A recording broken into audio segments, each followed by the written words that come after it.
Chị Bibi rất vui được gặp lại các em đấy.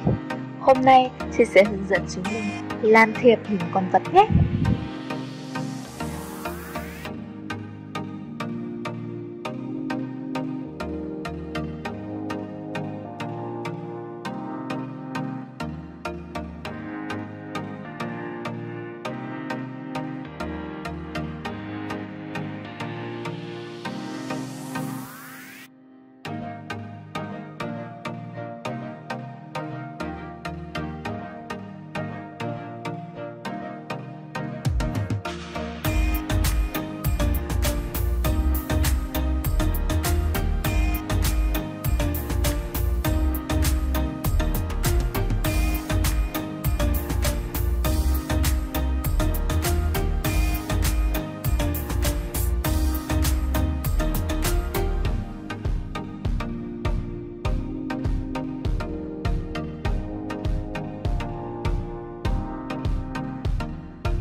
Vậy là chị đã làm xong một chiếc thiệp rất là xinh xắn rồi đấy.